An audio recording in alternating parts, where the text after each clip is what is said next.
In the beginning was Daytona. Here we go. The birthplace of speed, the launch pad of legends, the great American race. Oh, they're in the wall. It's always been, Keep digging, stay in the gas. and will always be, the proving ground for greatness. Let's go, boys. Every driver looking to be remembered, every fan looking for something they'll never forget. Secure your seats now at Daytona500.com. Roll Tide and welcome to this Thursday edition of Crimson Drive, driven by NASCAR. This is Roger Hoover. Great to be with you here at home in Tuscaloosa, where the Crimson Tide football team will be playing 3 games over the next 4 weeks. Settle in. It's going to be a fun stretch of Alabama football coming up, starting with Saturday's game against Arkansas. We'll take a look at everything that's coming up on the show today, plus our headlines, thanks to our friends at RJ Young. RJ Young is the official technology solutions provider of Crimson Drive. They've given us the smart board to go through everything on the show today.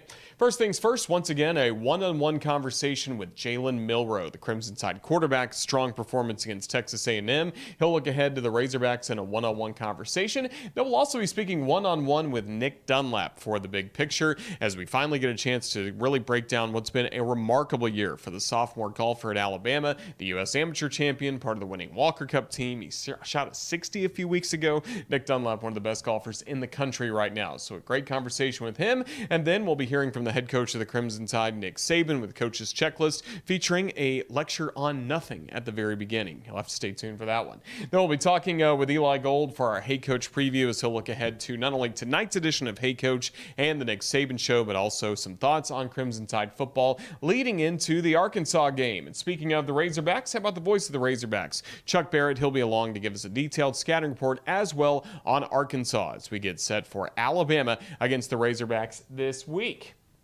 It is homecoming, of course, as we look at our football headlines. Crimson Tide excited to be home against these Arkansas Razorbacks at 11 a.m. In the Saban era, Alabama has never lost to Arkansas. 16 straight victories for the Crimson Tide against the Hogs. And overall on homecoming, Alabama has played extremely well as well. Only 13 losses compared to 87 wins and that one tie. Also, it was announced earlier in the week, as we start to look ahead to next week just a little bit, Alabama against Tennessee, third Saturday in October, set for a 2:30 start time. Our radio coverage will start at 11:30 across the network. Crimson Tide soccer team home this week against LSU tomorrow night. Not a Thursday night game, but a Friday the 13th matchup with the LSU Tigers. 7 o'clock will be the start time. The match will be shown on SEC Network Plus with Haley McDonald and yours truly on the call. Alabama undefeated in the last 26 matches at home. There have been some draws mixed in there, but Alabama's hoping to get back on the winning track, needing some points right now in the SEC race. As Alabama's in a good spot nationally, 8-3-4 overall, but in the SEC, specifically in the SEC West, haven't seen too many points for the Crimson Tide, just 2-3-1. So these are 3 critical points that Alabama could get against LSU coming up on Sunday. Not done yet. We take a look at the volleyball team. Last night, a loss to Missouri in a hard-fought match at Foster Auditorium. This weekend, it will be Alabama actually traveling to Fayetteville to take on the Arkansas Razorbacks at 6 p.m. And then baseball and softball. Yes, not just spring sports here at Alabama, but some fall ball, some good scrimmage action coming up for the baseball team on Friday against Auburn. The softball team in action on Sunday against Wallace State. Really good opportunities to have some fun at Sewell Thomas Stadium, Rhodes Stadium, and get to see Alabama in some practice-like settings, but also game-like settings against real competition. Let's face it, we love any time Alabama plays Auburn, so we look forward to baseball and softball with those matches coming up in fall ball. Now getting set for Alabama football, we are really excited to be at home, as I mentioned, for most of the next month, 3 of the next 4 weeks, home games for Alabama, and that means Champions Lane is open. It's the new pregame Fan Fest area, again, right beside the Walk of Champions, just right behind the Tuska statue. You'll see that. You'll see the Bud Light Backyard concert stage. We're going to be featuring some music from Smith Distillery. They'll be rocking the house from 9 a.m. to 11 a.m. coming up on Saturday. Also, some great partner displays from World of Beer, Texas Roadhouse, T-Mobile, Jack's, Taco Bell, Whataburger, Hellman's, and also one of my new favorites, Rolled Tide Jerky. Make sure you get that protein before kickoff, thanks to our friends at Rolled Tide Jerky. A lot of action here inside the Legends Lounge Beer Garden that'll be open. That's for fans ages 21 and above. And then everybody has a chance to get autographs from Crimson Tide golfers Thomas Ponder, JP Cave, as well as Cannon Claycomb. That'll be in that area as well. And again, make sure you watch Smith Distillery. That should be a lot of fun. The team will arrive at 9 o'clock. Smith Distillery will start right after that. And also, Homecoming Parade will be right here at 7 o'clock. So you'll be in the perfect spot to enjoy everything that's going on at Champions Lane. And of course, kickoff against Arkansas set for 11 a.m. Again, it should be just a fantastic game day, starting with a lot of the fun that we're going to have at Champions Lane. For more information, visit championslane.com. Crimson Tide, Arkansas Razorbacks. Last year, that was a pretty notable matchup and win in Fayetteville, a game that was finished at quarterback by Jalen Milroe. He joins us this week as one of our 2 one-on-one conversations with Alabama football players here on Crimson Drive, driven by NASCAR. Roll Tide, what led to victory against Texas A&M on Saturday? Yeah, I was touch on that. This is the reasons you come to play college football, playing games like that. Great atmosphere, great opponent. It was definitely a challenge that we had prior to taking place in Kyle Field. But it was a challenge that we embraced going into the game. It took a lot of preparation during the week, and it was very fun. It was very fun, a hard challenge for us, and to lead to the success that we had, it just came from preparation. What about the halftime adjustments that were made? You were trailing by 7 going into the break, but then the offense really clicked, it seemed like, in the second half. Yeah. The best thing at halftime is we saw it as a challenge and we embraced it. No one had their heads low. It was all just a challenge for us to accept. And honestly, as a team, we just looked in the mirror, found some things that we need to improve on going out of halftime. We focused in and just locked in into the play at hand, the task at hand, and it factored in success during the game. What made Jermaine Burton such a great option for you as he led the Crimson Tide receiving yards? There's some really big plays in that ballgame. His mindset during the week. I saw that. I saw it in his eyes while we were practicing during this week, and I knew we had something special going into the game plan, going into Kyle Field. Cause I seen something in his eyes that seen that he was locked in, ready to play, and he practiced hard all week, and all those plays that happened this weekend, it just came from how hard he worked during the week. So it was great to see him shine this weekend. Certainly was good. It was good to see you shine last year against the Arkansas Razorbacks. Bryce Young goes out with injury. You step in, lead the Crimson Tide to win. What do you remember most about that day in Fayetteville? What I remember most about that experience was just another opportunity to play with my brothers. That was very key.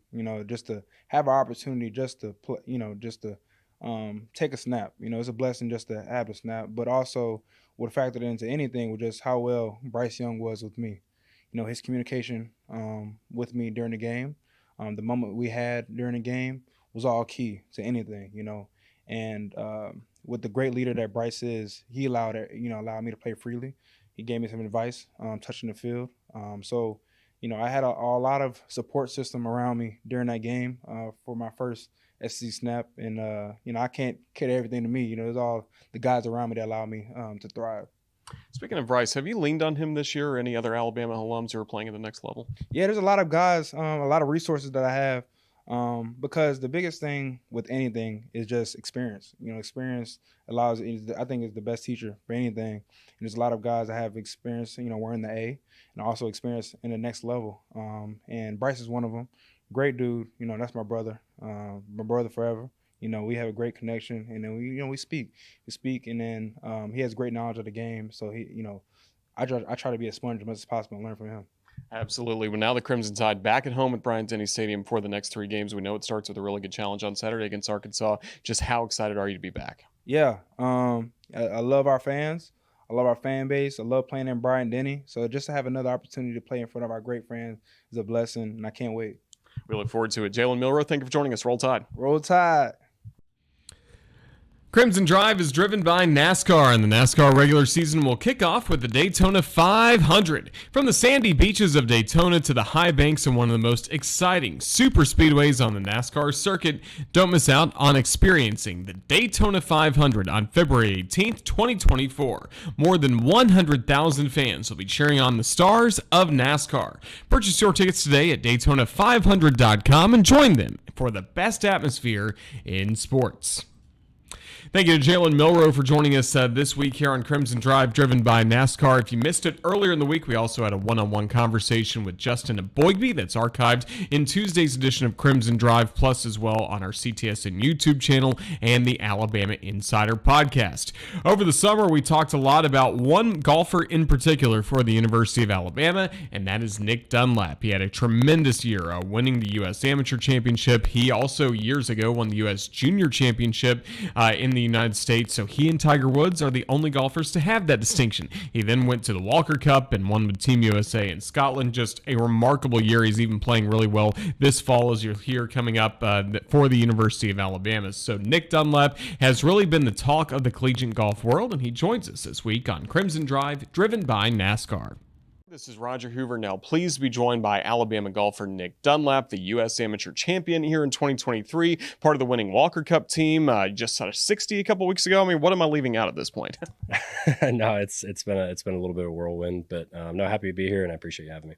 Well, we're certainly glad to talk to you. Let's go back to the spring. What did you like about your spring schedule with Alabama? Obviously, it was a good finish for the Crimson Tide. Yeah, I think we played an event in Linger Longer in whatever that April maybe. You could kind of feel the team start to come together. We were starting to hang out more and more off the golf course, and we honestly became brothers. We weren't. I feel like some of us were a little separated early in the fall, and we were playing for more than just ourselves at the end of the year, and that kind of started to show. We had some good events. One regional has played well at NCAA's, and I think that kind of led into what we're doing so far in this fall.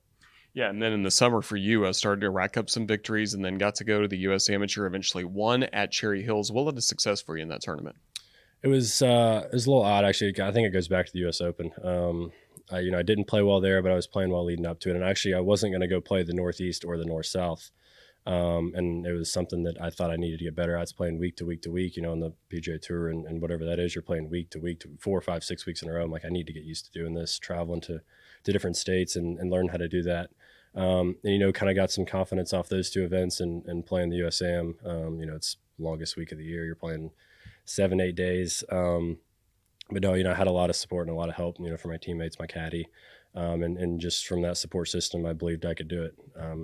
Yeah, go ahead, sorry. Sorry, how did you stay fresh during some of those really long days? Because some days you were, playing back-to-back rounds with very little rest in between, especially on the final day. Yeah, I had to learn, honestly, how to recover on days where I'm traveling, as cliche as that sounds. Whether that be icing or finding some kind of like cryotherapy around here where I could kind of hop in for a couple of minutes. But and when you're off the golf course resting, I didn't practice a ton after rounds. It's kind of like, okay, like I'm done, did what I need to do. I'm gonna go back, relax, take a nap, get ready for the next day. And then at the U.S. Amateur, you're able to pick up the victory in that final match. Again, a grueling day of golf with back-to-back rounds. You had some help, though, from not only Coach Sewell, who was there, but how about your Alabama teammates who traveled through the middle of the night to get to Denver and make sure they were there for you? Unbelievable. I didn't see the video that Cannon posted on Twitter until after the day. But no, just the support they showed and to do that, they're traveling to Atlanta, through the night, wake up at 3, fly out and watch me. I teared up during the interview after, but it was really special for me.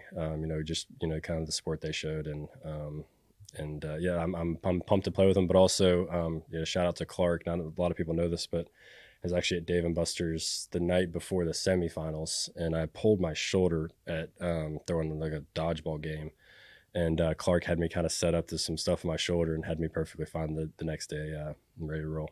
That sounds good. Well, then for you, you get to go overseas to the Walker Cup after you, of course, won the U.S. Amateur and got to play for Team USA. What was it like at that event, getting to play the most famous golf course really in the world at St. Andrews? And the 100th anniversary of the Walker Cup.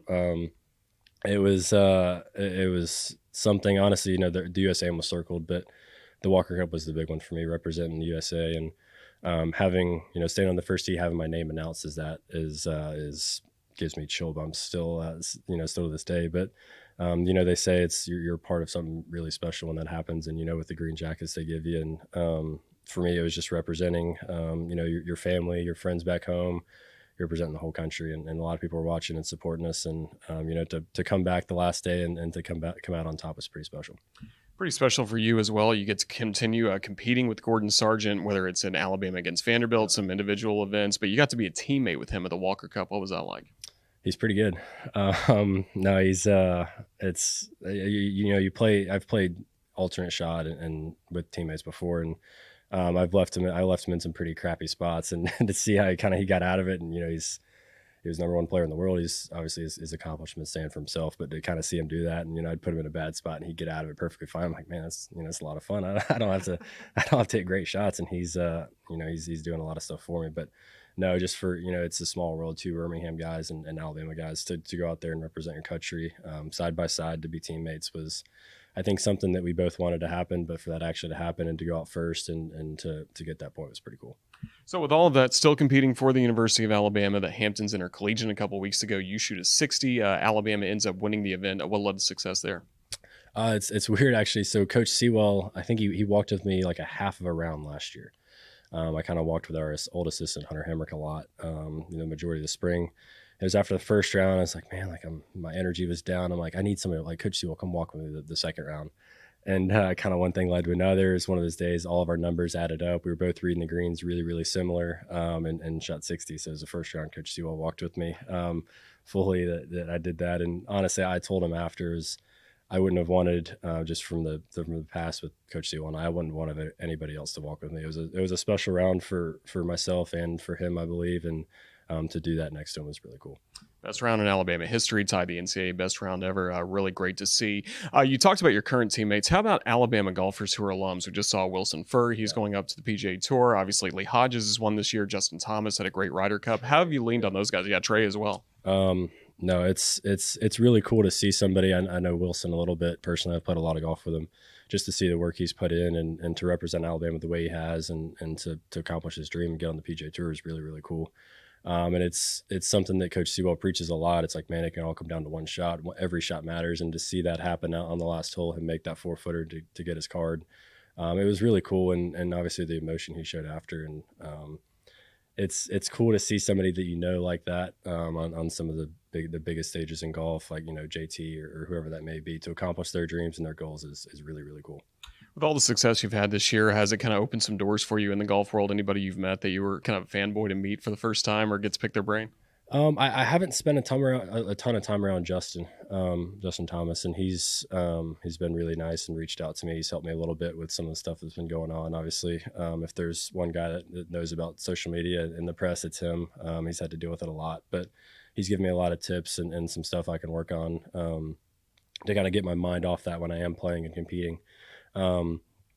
But no, honestly, just kind of staying in my bubble. My support system here with Alabama and the guys on the team and Coach Sewell and Forrest, and just kind of staying in my bubble, being who I am and being 19 years old. And what's this team capable of this year? What do you want this group to accomplish? I think we have the potential to do some really cool things. With regionals last year, we didn't lose anybody. We, on paper, we got better. And I think we're, especially after last week, it was a big win last week, kind of fought back. We started to give some back, kind of the end of the round, into the third round. And, I think we're all starting to kind of believe in each other more and more. I think our lineups kind of changed a little bit this fall, kind of feeling some stuff out. We've had a lot of really good players come in. We brought five new guys in. So even with those guys kind of bouncing in and out of the lineup, it's making everybody better. And I think that's going to be shown here once this last event and of the fall and the spring turns around. All right, last thing, give our fans a rundown of your schedule that you have coming up the rest of the fall. So I've got I'm playing in Dubai, leave Friday for the USA World Team. I think there's 3 guys from each country representing in Dubai. So I don't know how many guys there, but then I'll play Steelwood, which is our last event of the fall, down in Loxley. And then I got an exemption into the Bermuda PGA Tour event. I think that's the second week of November, right after the LSU weekend. And then I'm not sure if I'm going to play the RSM, which is another tour event after that. I'm trying to get into that as we speak. And then there's a tour event in California called the Amex in January that I'm also going to be competing in. Well, we look forward to that. Nick Dunlap, congratulations on all the success you've had this year. Best of luck finishing the year strong. Thank you for joining us. Yeah, thank you so much. Got a question for you. Where will you be on game day? Be a part of the action with a premium reserve tailgate from Game Day Done Right. Get your group together, pick your game and tailgate package, add on catering, beverages, and other tailgating amenities, and let Game Day Done Right take it from there. Enjoy all the fun of game day with zero stress. Visit GameDayDoneRight.com to reserve your tailgate today. For your next tailgate, just to add people. Game Day Done Right is the exclusive provider of reserved tailgating opportunities for the University of Alabama and offers packages for all group sizes for a single game or for the entire season. Really enjoyed catching up with Nick Dunlap. Best of luck to everything he has coming up in what's been a remarkable year for the Alabama sophomore. Head coach of the Crimson Tide football team, Nick Saban, also loves golf, and he also loves when his team competes and plays well, like we just saw this past Saturday at Texas A&M. We had coach's checklist from his Monday press conference. Now we want to go to his press conference that he had last night here at the University of Alabama, as he started with a very important message for not only his football team, maybe the entire fan base as well, as we get ready for Alabama against Arkansas. Here's coach's checklist from Wednesday night. Okay, y'all ready for a lecture? Talk about the importance of nothing. You get up every day, you're entitled to nothing. Nobody owes you nothing. You could have talent, but if you don't have discipline and you don't execute, you don't focus, what do you get? Nothing. If you're complacent and not paying attention to detail, what does that get you? Nothing. So nothing is acceptable but your best. So we need to be, everything is determined by what you do and you trying to be your best, so that you can build on positive performance, so that, and that's the only thing. There should be nothing else, all right, but that, for everybody. So that's what we have to stay focused on. That's what we need to do. And we got rained out today, so we had to go inside. And we need to not accept anything but our best in terms of what we're doing in preparation. Well, the one thing it's been allowed us to do all year is, Jaheim had played nose last year. All right, so his emergence as a good inside player and a good nose, lets us play Jaheim at, 5 technique, and then the two of them play inside when we go to 4 down guys. So it's given us a lot of diversity in how we can use other players, but, he's played really, really well, been very productive, smart, very dependable. You can always count on him to do his job. He works hard, he gives great effort. So, he's kind of made himself a player here. He's worked his way up so that, he's very, very productive player, and he could have done what some other guys do and say, well, I'm not going to play that much, so I'm not going to work that hard, but this guy worked hard for every minute since he's been here to get where he's at, and it's paying off for him. You got to put guys in a position and try to train them and get them reps, but what is beneficial, really beneficial to players, is when they can play a position and they have cumulative reps, right? Not just the reps for that particular game, because a lot of things that happen have some carryover from like the games before, fall camp, spring practice. So you sort of have this baseline of knowledge that's very helpful to you making good choices and decisions, and anticipating adjustments and how to line up and what to do, and responsibility and confidence and all those things. So, that's hard to build, in a week, but we want to try to get the guys the most reps possible so that we can sort of enhance their development the best we can in the short period that we have. But I think in the secondary especially, there's usually only a few guys that can play multiple positions, that have big picture understanding and can play multiple positions. And most of the time, guys will play better in the secondary when they feel comfortable and confident playing one position, and they can play that, and they get the cumulative effect of a lot of repetition. In the beginning was Daytona, the great American race. Every driver looking to be remembered. Every fan looking for something they'll never forget. Secure your seats now at Daytona500.com. Well, we are so happy to be back at home. Again, the Crimson Tide will play their next 3 games at Bryant-Denny Stadium, Arkansas, Tennessee, and LSU. Some great opportunities to pick up one of these, a vintage Alabama Yeti Cup. It keeps beverages cold. It keeps beverages warm in case temperatures continue to drop like we've seen a little bit this week here in Alabama. But just take a look. It's got that vintage Alabama logo on it, the Vault A with the Roll Tide on the banner.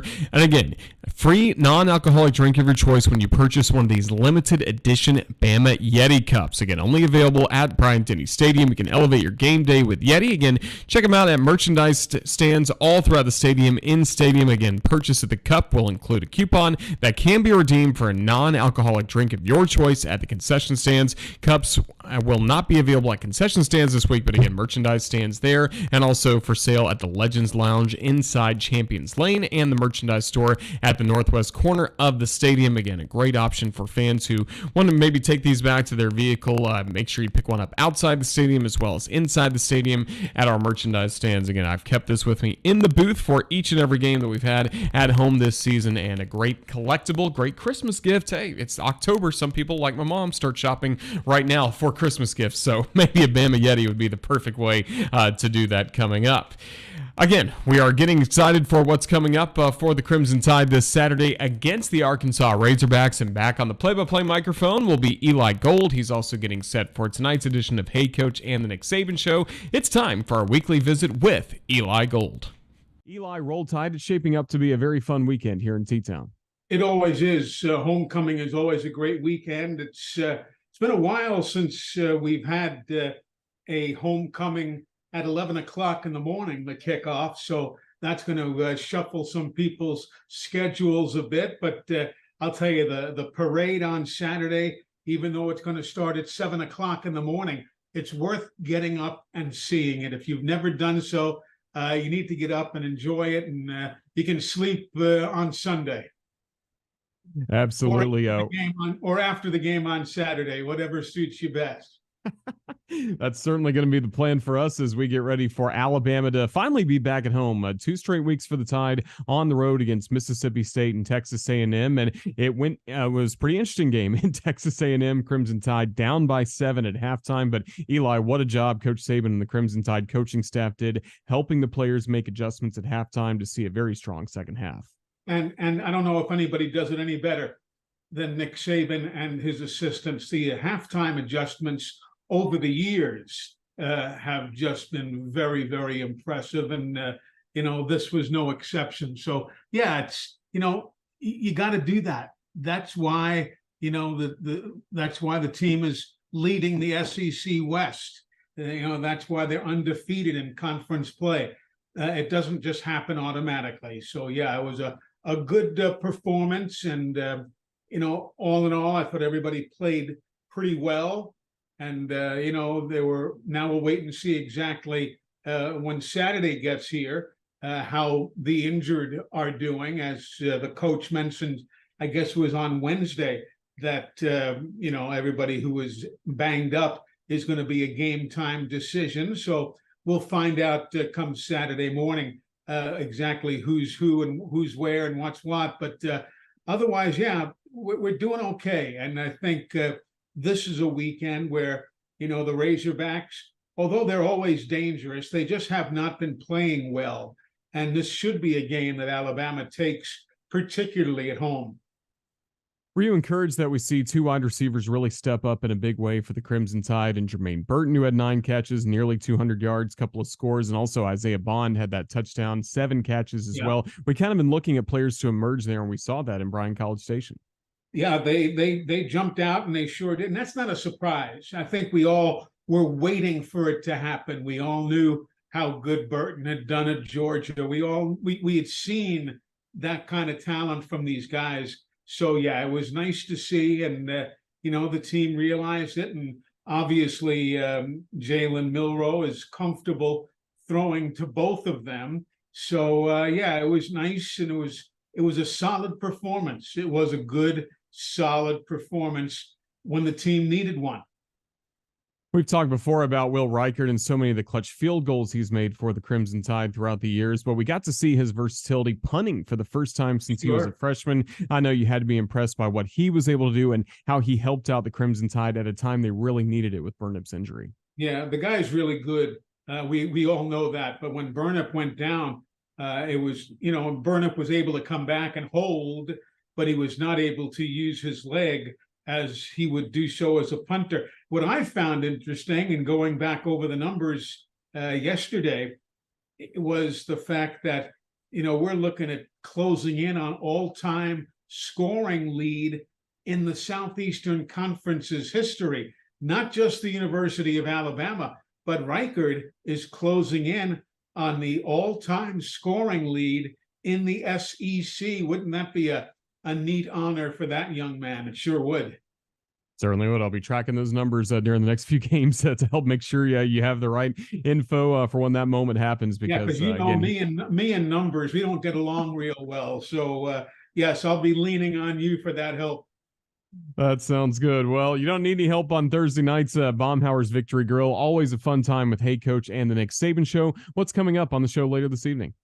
We've got soccer coming up tonight. We'll open up with Wes Hart, who, of course, in the last 2 years has had the ladies playing a spectacular brand of soccer. And Felicia Knox is going to be joining us as well from that soccer roster. Our special media guest, Rusty Dvorak, who is going to be working with Dave Pasch on the ESPN telecast this week. So Dusty is going to be with us. And of course, Coach Saban will be along at 7 o'clock.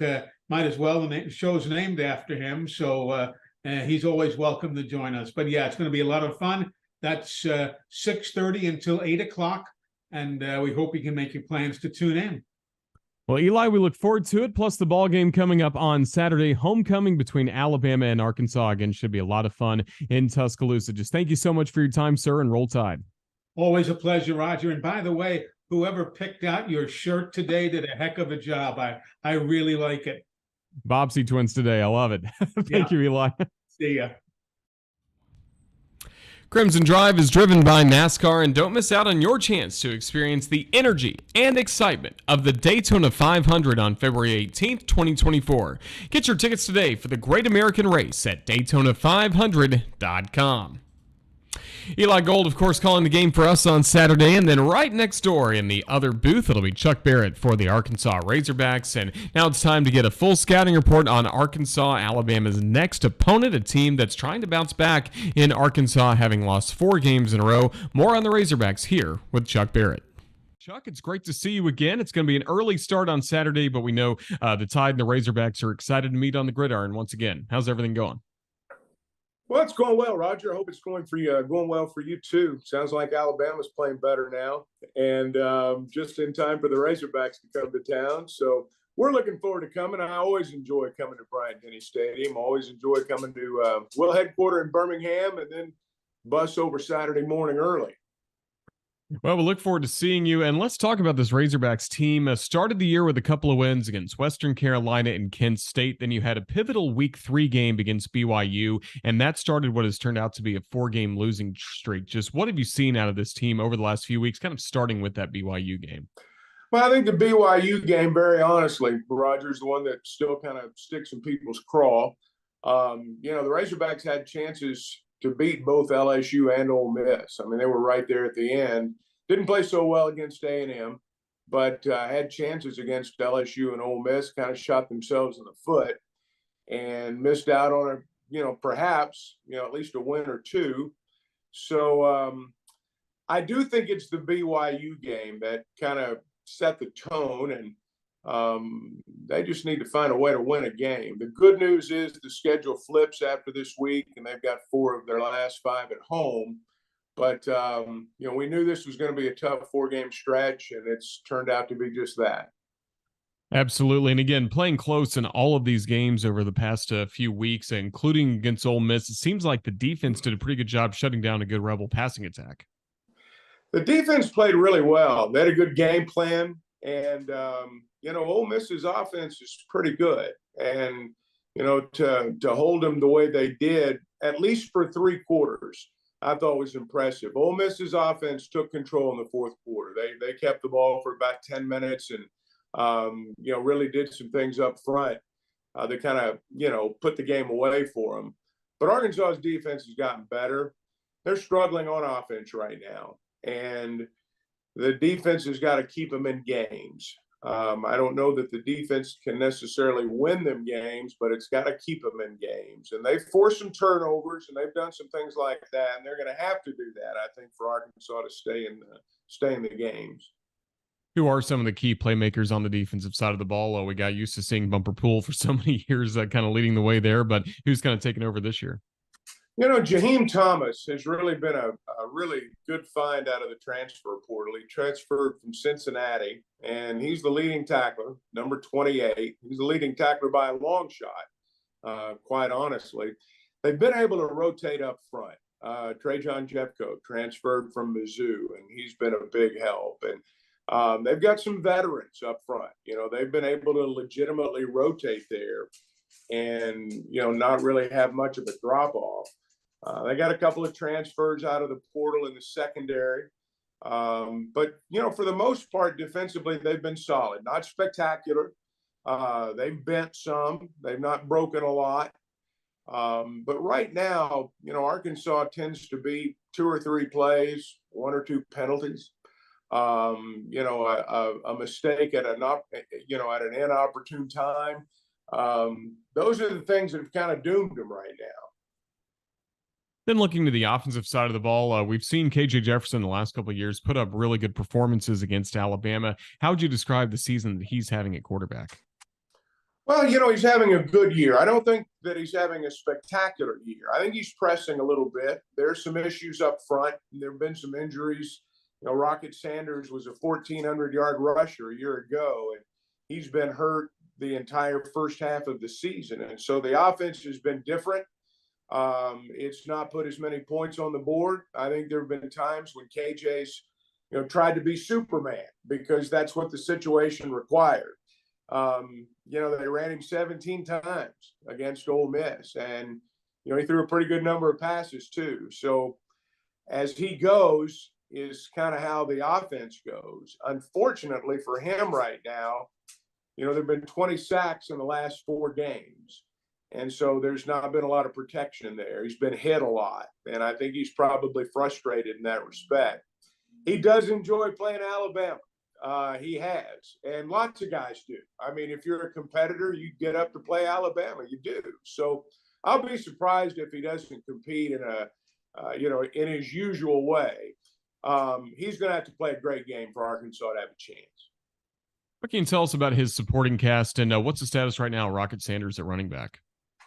Well, Rocket's playing. He's still not 100%. And I think he would tell you that, and you don't have to watch very long to figure that part out. It's kind of been by committee. We had a veteran player named A.J. Green, who was the starter for the first 3 or 4 games. We've got a sophomore named Rashad Dubinion, who's played a lot more lately now that Rocket's come back. But he's not 100% healthy. So that's hurt him. Now, they had a tight end, Luke Has, that I think was probably on his way to a freshman All-America season, who really, had emerged as, the kind of guy that I think could play really for anybody in our league. And he went down in the A&M game. We had a tight end named Ty Washington emerge against Ole Miss, caught 7 passes, and he'd not played a whole lot. So he was a bright spot. They've got new receivers, and that's had something to do with it as well. But more than anything, it's just been an issue up front, and they've not resolved that yet. And they can't run the football consistently. And until they do, none of these other things are going to work. And that's just kind of been their Achilles heel so far. Does that really eat at Coach Pittman because he was such a great offensive line coach for so many years? And in his time in Fayetteville, the Razorbacks have had that strong offensive line play and running ability. Oh, I think it bothers him. Yeah, I think it first off would bother any football coach, because if you're not good up front, you're not going to be, you're just not going to be very good, period. But yeah, I think it bothers him. This is still the same coach that's had 36 guys drafted. And 7 of them in the first round. I mean, he knows what he's doing. part of it is when you look at the tackles, which are really important spots, you've got 2 first-year starters. Combined between the 2 of them, they had 0 starts coming into this season. And he added a transfer portal guy from Florida. He's a good player. But I have started to wonder, can you bring a transfer portal guy in on the offensive line and have him have the immediate success that you can, for example, a player on the defensive line? I don't know. There's a cohesion involved there. They've had some injuries. They've had some guys playing hurt up there. They've had injuries to backups, which means, like in the last game, the starting 5 played the whole game. So that's kind of the spot that they're in. And that's led to pretty much every issue they've got on the offensive side. Well, we're excited for the Crimson Tide and the Razorbacks in football, but we're now less than a month away from tip-off of basketball, and the matchups we've had the last few years between Nate Oates' teams, Eric Musselman's teams have been must-watch. Postseason success for both. Just what's the excitement level getting ready for basketball season to start at Bud Walton Arena? Probably about the same it is in Alabama, at a real fever pitch. It's funny. I think for years, everyone that went through a period where they were good in basketball, us and Alabama had some periods too, you kind of viewed Kentucky as the rival. That was the big game. I'm not so sure Arkansas and Alabama is not the biggest game in the SEC right now in basketball. Now, I don't know how we keep having to come down there and you guys never have to come to Fayetteville. I don't know how that works. But I'll bet there's a lot on the line when we play at the end of the season. And I can't wait. Absolutely. Should be fun. May see you again in Nashville or the NCAA tournament. Who knows? I'll bet so. Yeah, well, we're looking forward to it. Again, Chuck, thank you so much for your time and giving us great scouting report on the Razorbacks. Safe travels to Alabama. We'll see you on Saturday. Thank you. All right, Roger. Thanks for having me. Yeah, fun way to end that conversation with Chuck Barrett talking about basketball. We have SEC Media Days coming up next week. It's starting to be a really exciting time as we get set for basketball, only 25 days away from tip-off for Alabama women's and men's basketball. So we'll have some basketball content coming up in the next few weeks, along with all the football content as we are about midway through the season. Speaking of all the content that's coming up and all the shows we have coming up, it's time to take a look at what's coming up across the Crimson Tide Sports Network with our upcoming schedule. Always brought to you by Wickles Pickles. They are wickedly delicious. We've got the relish, we got the pickle chips, always with us on set. You can find out about those 2 items plus a lot more at wicklespickles.com. Let's see what's coming up across the Crimson Tide Sports Network. Later tonight, as Eli Gold gave us such a good rundown a moment ago, Hey Coach and the Nick Saban Show at Baumhauer's Victory Grill from 6:30 to 8 p.m. Wes Hart, Felicia Knox, and then Dusty Dvorak joining Eli and Coach Saban for that show coming up later this evening. Also, a new episode will drop of Tide TV This Week to our TV affiliates across the state and on the Alabama Athletics YouTube channel. That show always hosted by Kenzie Hughes. Then on Friday, we'll have our YouTube and Instagram quick video preview, less than a minute long, to kind of give you some quick highlights from all the content we've had throughout the week here on the network. And then Saturday, it'll be an early morning start time, as many of you have pointed out. It'll be Alabama against Arkansas, playing football in the morning. Don't forget about Champions Lane before you make your way to the stadium. It should be a lot of fun. We will be on the radio starting at 8 o'clock, and of course the game will kick off at 11 o'clock. And then on Sunday, Coach Saban and Chris Stewart will talk all about the game with the Nick Saban television show to our TV affiliates across the state. Monday night, it'll be Crimson Tide Rewind from Baumhauer's Victory Grill in Vestavia Hills. I'll be joined by Corey Reamer in person at the restaurant, along with all of our friends in Vestavia. Should be a really fun time to hopefully recap another win for the Crimson Tide and look forward to the next ball game for Alabama, the 3rd Saturday in October. But this weekend, it's Arkansas, and that is our upcoming schedule, thanks to our friends at Wickles Pickles. And thanks to all of our guests today that we've had on the show, Nick Dunlap, Jalen Milroe, Eli Gold, Chuck Barrett as well, plus Coach Saban comments. Just a loaded show to get you ready for Alabama against Arkansas. We appreciate their time. We appreciate Ethan Karaman. He put this entire show together, and we appreciate all of you for watching. Now let's get ready for football. Alabama against Arkansas. Crimson Tide trying to improve to 4-0 in SEC play. Should be a lot of fun coming up on Saturday morning. But until then, this is Roger Hoover from Tuscaloosa saying good afternoon and roll Tide.